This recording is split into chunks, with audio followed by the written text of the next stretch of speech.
Hey guys, Kyle the Death Knight of Anime here, bringing you my review for One Piece episode 911. So, a lot of unique things to unpack with this episode. First, we learned that after having returned to Wano through their trip into the past, Momonosuke, Kinemon, and the others were greeted by an unexpected surprise that there are those who still support Odin and have been waiting patiently for their return.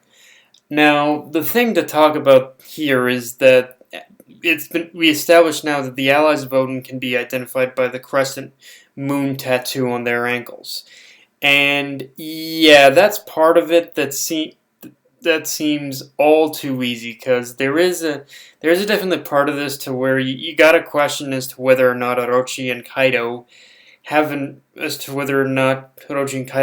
have already kind of figured that out and are already in the process of moving against it, which, yeah, for manga readers, you pretty much know how this is going to play out.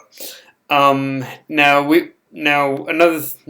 in kind of explaining the whole, with basically Kinemon explaining the whole situation and basically what's led them all up to this point, we basically get throwbacks to how Raizo and Kanjuro were actually separated from Kinemon in their attempt to find allies to fight against Kaido. And the big thing here is that knowing all that we know now, it actually does give the introductions to these characters a lot more context as well as just meaning behind the circumstances of the arcs themselves that were kind of revolved around them, especially in Dressrosa where Doflamingo was already Kaido's ally at the time, so it would make sense as to why Doflamingo now makes sense as to why Doflamingo had such an interest in them or even knew about them to begin with, because yeah, he was informed of their existence by Kaido. And yeah, once again, the irony of finding allies to fight against a pirate comes in the form of allying with a group of pirates.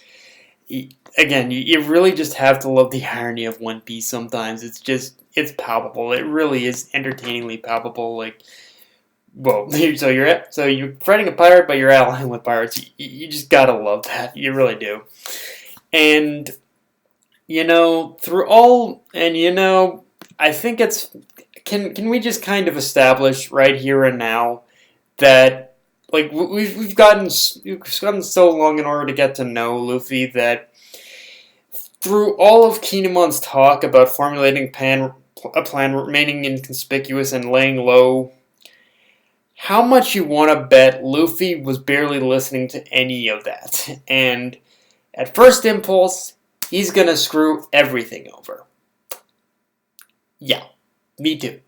And best bet in that situation is that the rest of the Straw Hats are, by that point in time, the rest of the Straw Hats have already huddled around Kinemon in order to rework the strategy around whatever impulsive, stupid thing Luffy does. Because that's, like, don't get me wrong, it's one of the things we basically all love about him, but every time he does something stupid, you also just got to think of the headache he kind of creates for everyone else around him. Like, really, you really have to work your strategy around this man. You really freaking do. Otherwise, yeah, you can kiss any chance you have of actually doing what you actually want to. I mean, don't get me wrong. In the end, he always pulls out a victory, and he succeeds in exactly what. He succeeds in the initial intent of whatever plan there is, but it's like, yeah, you just gotta think that of how many times Luffy has caused a major headache for not only his enemies but his allies. It really is something you just have to feel sorry for these people for, really. And also, on a lighter note, we see Sanji flirting with Okiku, which, yeah, if you pay attention to the flashback segments of this episode, you'll understand how truly hilarious that's becoming, and manga readers especially know what I'm talking about, but, like, seriously, I think Kamabaka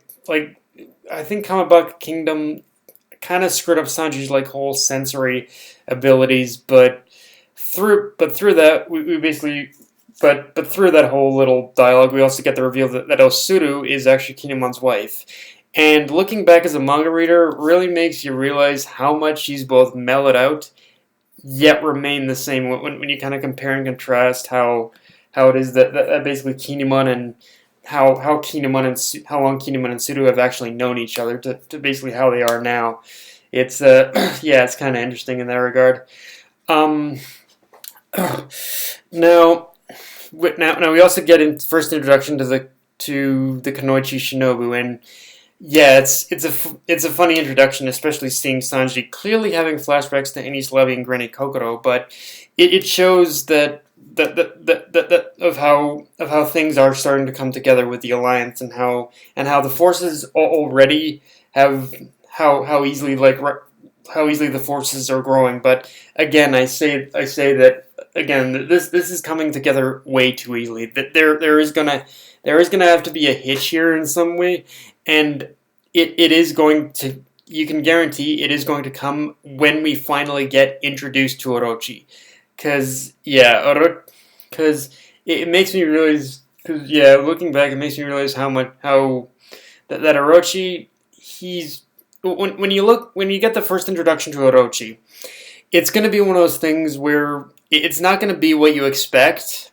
but the person himself, Orochi himself, he is honestly kind of a legitimate threat. Like I remember first getting introduced to Orochi in the manga, and I was like, okay, this is going to be like some kind of a Wapple kind of thing.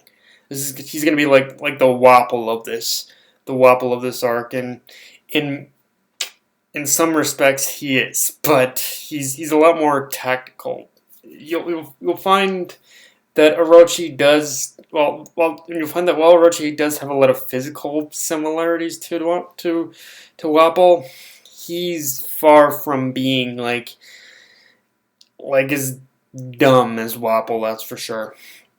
Um, and with that being and knowing that, you can just imagine that Orochi and Kaido together, they probably have their own plan again in order to kind of like pretty much crumble, and in order to kind of like pretty much impede anything that this alliance is actually going to throw at them. Like with Orochi, like you can only imagine that the fact that the man managed to gain this much power, even allied with Kaido, you can only imagine that the man has some kind of tactical prowess in order to gain this much power.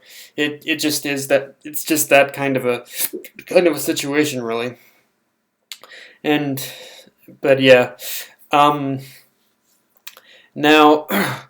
And but getting back to the to Shinobu though, it is kind of interesting how with her introduction to the one thing we with Shinobu though, the one thing about her introduction is we get introduced to with her introduction, and we're kind of building on the whole ninjutsu thing, and we're kind of building on the whole ninjutsu thing now, and yeah, it's going to be interesting to see as to what she can do in comparison to Raizo. Like the fact that I'm sure Raizo and her know each other, it'll be interesting to see what her abilities are compared to Raizo's. Like I imagine part of her is going to be like a comic relief kind of thing, but Oda. But the thing with One Piece is they don't introduce the character without purpose, and I'm sure she's going to have a very interesting purpose to this whole plan.